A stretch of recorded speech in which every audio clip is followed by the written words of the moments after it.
আসসালামু আলাইকুম। আজকে আমরা ইংরেজির একটি চমৎকার টপিক সম্পর্কে জানার চেষ্টা করব, আর সেই টপিকটি হচ্ছে আর্টিকেল। তো আজকে আমরা আর্টিকেলের যে ক্লাসটি করব সেই ক্লাসটি সম্পূর্ণটাই আমরা চেষ্টা করব আর্টিকেলের বেসিক করার জন্য। আর এই ক্লাসটি মূলত ষষ্ঠ, সপ্তম এবং অষ্টম শ্রেণীর শিক্ষার্থীদের জন্য খুবই গুরুত্বপূর্ণ হবে, যেহেতু তাদের আর্টিকেলের ব্যবহার আছে। আর তাছাড়াও যারা নতুন করে আর্টিকেল শিখতে যাচ্ছে, সে যেই ক্লাসেরই হোক না কেন, তার জন্য আর্টিকেল এই টপিকটি, এই বেসিক ক্লাসটি খুবই গুরুত্বপূর্ণ হবে। তাছাড়াও স্পিকিং ইংলিশ এবং ফ্রি হ্যান্ড রাইটিং এর ক্ষেত্রে আর্টিকেলের যথাযথ ব্যবহার শেখাও আমাদের জন্য খুবই জরুরি। তাই চেষ্টা করব আমরা সকলেই এই ক্লাসটি শেখার জন্য বা উপভোগ করার জন্য। তো প্রথমত আমি আর্টিকেলের ডেফিনেশন এখানে অ্যাড করেছি। আর্টিকেল কি? আমরা ইংরেজিতে এ এন এবং দাকে আমরা আর্টিকেল বলে থাকি। পার্টস অফ স্পিচ হিসাবে এরা নাউনের পূর্বে বসে, অ্যাডজেটিভের কাজ করে বলে তাই এদেরকে আমরা অ্যাডজেটিভ হিসাবেই জানি। তবে আর্টিকেলগুলি হচ্ছে পার্টস অফ স্পিচগত দিক থেকে অ্যাডজেটিভ।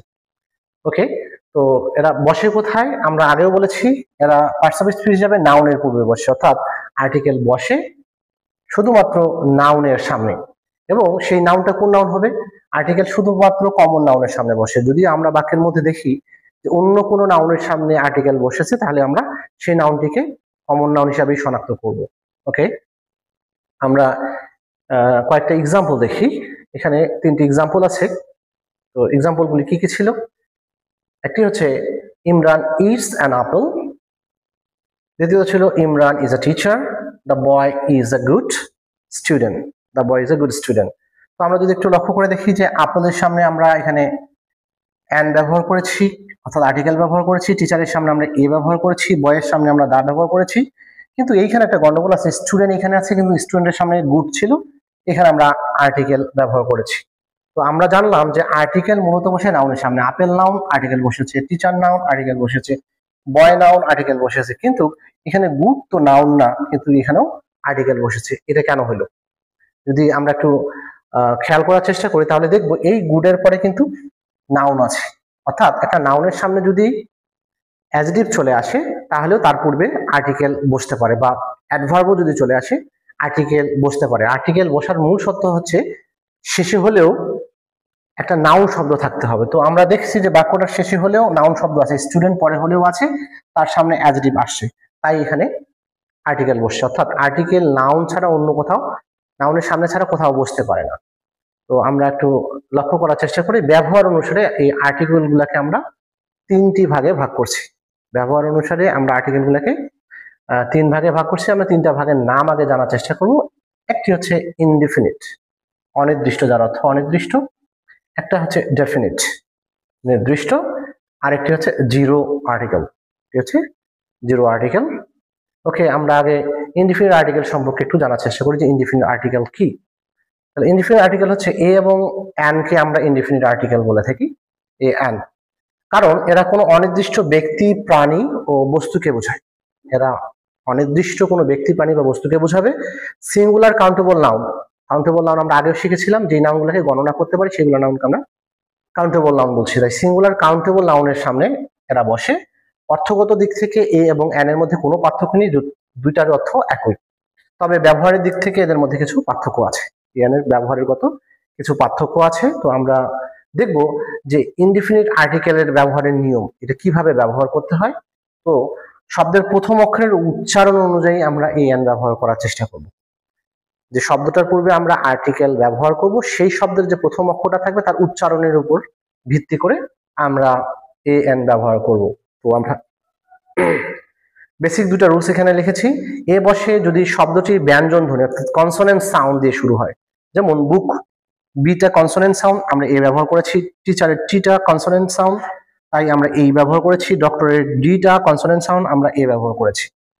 আবার বলছি, অ্যান বসে যদি শব্দটির স্বরধ্বনি অর্থাৎ ভাওয়েল সাউন্ড দিয়ে যদি শুরু হয়, ভাওয়েল সাউন্ড দিয়ে যদি শুরু হয়, তাহলে যেমন আপেল, আপেলের এই ভাওয়েল সাউন্ড আমরা অ্যান ব্যবহার করেছি। অরেঞ্জের ও ভাওয়েল সাউন্ড আমরা অ্যান ব্যবহার করেছি। এলিফ্যান্টের ই ভাওয়েল সাউন্ড, তাই তার পূর্বে আমরা অ্যান ব্যবহার করেছি। দেন শব্দের বানান নয়, অনেক সময় আমরা করি কি, আমরা চেষ্টা করি যে তাদের বানানগুলা লক্ষ্য করার চেষ্টা করি এবং সেখানে ভাওয়েল আছে না কনসোনেন্ট আছে সেটার উপর বেস করে আমরা ব্যবহার করার চেষ্টা করি। কিন্তু আমরা করবো কি, শব্দের বানান নয়, আমরা উচ্চারণকে গুরুত্ব দেব এবং উচ্চারণের উপর বেস করে আমরা ব্যবহার করার চেষ্টা করব।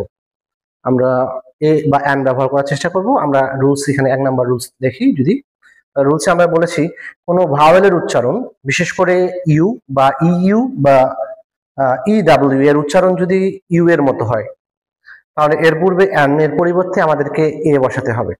আমরা এক্সাম্পল স্বরূপ লিখেছি যে ইউরোপিয়ান। ইউরোপিয়ানের ইউ এর উচ্চারণ ইউ এর মতো হচ্ছে বিধায় এখানে আমরা ভাওয়েল থাকা সত্ত্বেও আমরা এখানে এ ব্যবহার করেছি।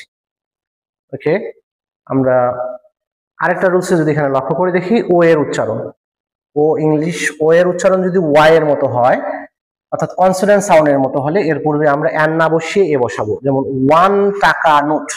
আরো যদি খুব সহজভাবে বলি তাহলে বলবো যে ওয়ান দ্বারা গঠিত শুধু মানে ও দ্বারা গঠিত শুধু ওয়ান শব্দের পূর্বে এ বসে এবং ও দ্বারা গঠিত বাকি সকল শব্দের পূর্বে অ্যান বসে।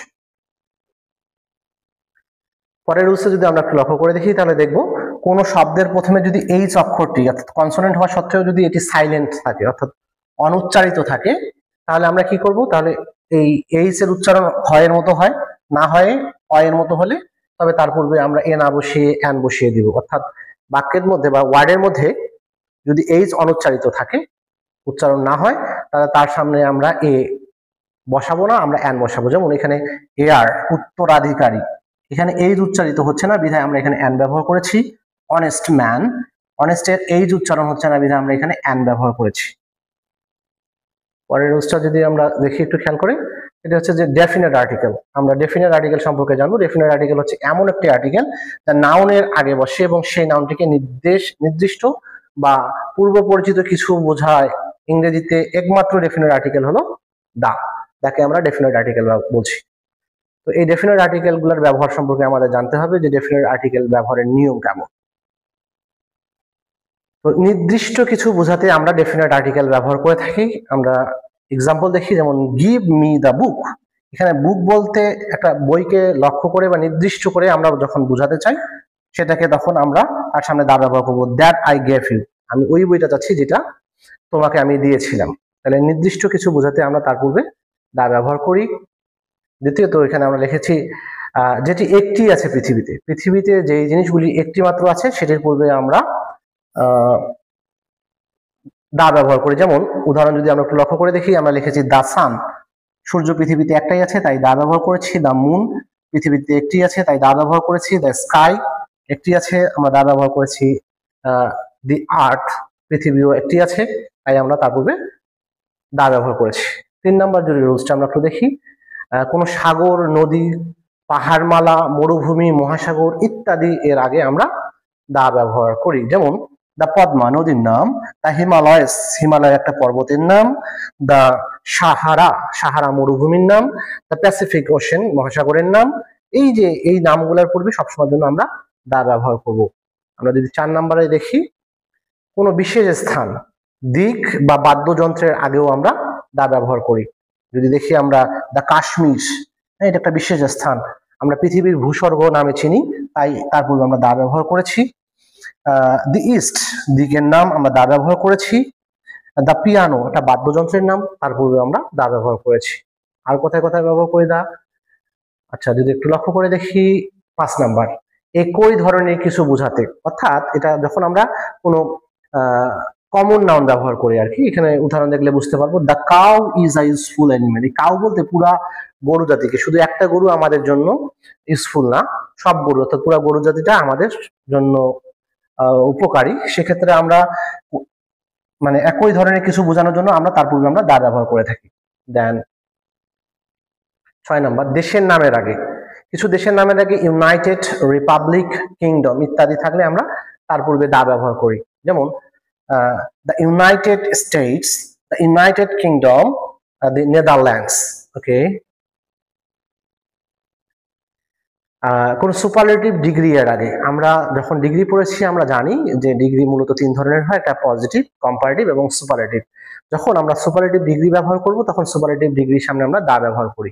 আমরা এখানে যদি দেখি, he is the best boy in the class, এখানে বেস্ট গুডের সুপারলেটিভ ফর্ম ছিল গুড, বেটার, বেস্ট, এটা সুপারলেটিভ ফর্ম তাই তার সামনে আমরা দা ব্যবহার করেছি।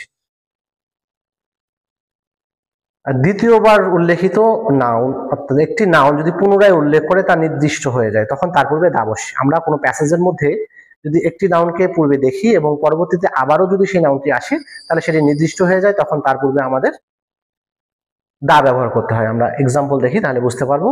I saw a dog, I saw a dog প্রথমবার আসছে বাক্যের মধ্যে, তাই অনির্দিষ্ট আমরা এ ব্যবহার করেছি। দ্য ডগ ওয়াজ বার্কিং, এবং ঘেউ ঘেউ করতেছিল, মানে বার্কিং অর্থ হচ্ছে ঘেউ ঘেউ করা, কুকুরটি ঘেউ ঘেউ করছিল। এই ডগটা আমরা আগে যে ডগের কথা বলছিলাম সেই ডগটি তাই নির্দিষ্ট হয়ে গেছে, তাই আমরা দা ব্যবহার করেছি। অর্থাৎ একটি নাউন প্রথমে আসলে সেটি অনির্দিষ্টভাবে আসতে পারে এবং পরবর্তীতে বাক্যের মধ্যে ওই নাউনটা যতবারই আসবে প্রত্যেকবারই সে নির্দিষ্ট হয়ে আসবে, তাই তার পূর্বে তখন আমরা দা ব্যবহার করব। দেন 9, বিখ্যাত ভবন, ট্রেন, বিমান, জাহাজ, বই বা গ্রন্থ, পত্রিকার নাম এর শুরুতে আমরা দা ব্যবহার করব। আমরা যদি কয়েকটা এক্সাম্পল দেখি। The Burj Khalifa is the tallest building, মানে বুর্জ খলিফা নামে একটা বিল্ডিং আছে দুবাই, এটা সবচেয়ে বড় বিল্ডিং, তাই আমরা এখানে আমরা দা ব্যবহার করেছি। তারপর এখানে লিখেছি the Times is a popular news paper, Times নামে একটা পত্রিকা আছে, পত্রিকার নামের সামনে আমরা দা ব্যবহার করেছি। দ্য টাইটানিক জাহাজের নাম, তাই আমরা দা ব্যবহার করেছি। The Holi Quran or the কুরআন, তাহলে আমরা এখানেও আমরা দা ব্যবহার করেছি। তাহলে আমাদের এগুলো গেল ডেফিনিট আর্টিকেলের ব্যবহার। আমাদের জিরো আর্টিকেল আছে। আবার জিরো আর্টিকেল কি? জিরো আর্টিকেল হলো এমন একটি অবস্থা যেখানে নাউনের আগে কোনো আর্টিকেল অর্থাৎ এ এন্ড দা এর ব্যবহার করা হয় না, এবং এটা ইচ্ছাকৃতভাবে করা হয় নির্দিষ্ট কিছু নিয়ম অনুসরণ করে। তো সেই নিয়মগুলো একটু আমরা জানার চেষ্টা করব। সাধারণত নাউন ব্যতীত অন্য শব্দের পূর্বে আর্টিকেল বসে না, আমরা আগেও জেনেছি এটা। যেমন শি ইজ বিউটিফুল, বিউটিফুল একটি অ্যাডজেক্টিভ ওয়ার্ড এবং তারপরে কোনো নাউন শব্দ নাই, তাই আমরা এখানে ক্রস ব্যবহার করেছি, এটাকে আমরা বলছি জিরো আর্টিকেল। দেন অ্যাডজেক্টিভ এবং নাউনের মাঝখানে আর্টিকেল বসে না। এক্সাম্পল দেখি আমরা। I drink pure water, pure হচ্ছে আমাদের অ্যাডজেক্টিভ ওয়ার্ড, ওয়াটার হচ্ছে নাউন ওয়ার্ড, অ্যাডজেক্টিভ এবং নাউনের মাঝখানে ক্রস বসে। পসেসিভ অ্যাডজেক্টিভ, পসেসিভ অ্যাডজেক্টিভ কোনগুলি? যে my, our, your, his, her, theirs, its ও নাউনের মাঝে, এই দুইটার মাঝখানে যদি আর্টিকেলের বসানোর জন্য গ্যাপস থাকে তাহলে আমরা সেখানে ক্রস ব্যবহার করব। যেমন example, I love my, space দিয়েছিল প্যারেন্টস, তাহলে মাই হচ্ছে পসেসিভ অ্যাডজেক্টিভ এবং প্যারেন্টস হচ্ছে নাউন, মাঝখানে আমরা ক্রস ব্যবহার করেছি। 4 নাম্বার, খেলাধুলা বা খাবারের নামের আগে আর্টিকেল বসে না। দেখি আমরা এখানে, যেমন হি প্লেস ক্রিকেট, ক্রিকেট একটা খেলার নাম, তাই এখানে কোনো আর্টিকেল আমরা তার সামনে ব্যবহার করিনি। Have you eaten lunch, lunch খাবার, তাই তার পূর্বে আমরা কোনো আর্টিকেল ব্যবহার করিনি। রোগের নামের আর্টিকেল, রোগের নামের সামনেও আর্টিকেল বসে না। আমরা যদি এক্সাম্পল দেখি, diabetics is a chronic disease, তাহলে ডায়াবেটিক যেহেতু একটা রোগের নাম, তাই তার সামনে আমরা কোনো ধরনের আর্টিকেল ব্যবহার করিনি। পরবর্তীতে ভাষার নামের আগেও আর্টিকেল হয় না। এক্সাম্পল দেখি, she speaks Spanish, she speaks Spanish, say Spanish ভাষায় কথা বলে, স্পেনিশ একটা ল্যাঙ্গুয়েজ বা একটা ভাষা, তাই তার সামনে কোনো আর্টিকেল আমরা ব্যবহার করিনি। নাম্বার 7, বার, মাস, ঋতু, উৎসবের আগেও আর্টিকেল বসে না। এক্সাম্পল দেখি, যেমন ফ্রাইডে ইজ আ হলিডে, ফ্রাইডের সামনে আমরা কোনো আর্টিকেল ব্যবহার করিনি। August is a rainy month, তাহলে অগাস্টের সামনে আমরা কোনো আর্টিকেল ব্যবহার করিনি। উইন্টার ইজ কোল্ড, উইন্টার সিজনের নাম একটা, তাই তার সামনে আমরা কোনো আর্টিকেল ব্যবহার করিনি। Eid is a joyful festival, তাহলে ঈদের সামনেও কোনো ধরনের আমরা আর্টিকেল ব্যবহার করিনি। তো যে আলোচনাটুকু করা হয়েছে আর্টিকেলের, একবারে বেসিক এবং প্রাইমারি লেভেলের আলোচনা। আমরা পরবর্তী কোনো একটা ক্লাসে আমরা অ্যাডভান্স লেভেলের আর্টিকেল শিখবো। তো যারা নতুন করে আর্টিকেল শিখতে চাচ্ছে তারা অবশ্যই এই আর্টিকেলের ক্লাসটা যাতে বারবার দেখে নেয় এবং এক্সারসাইজ করে। আশা করি যে এটা আয়ত্তে চলে আসবে। Thank you.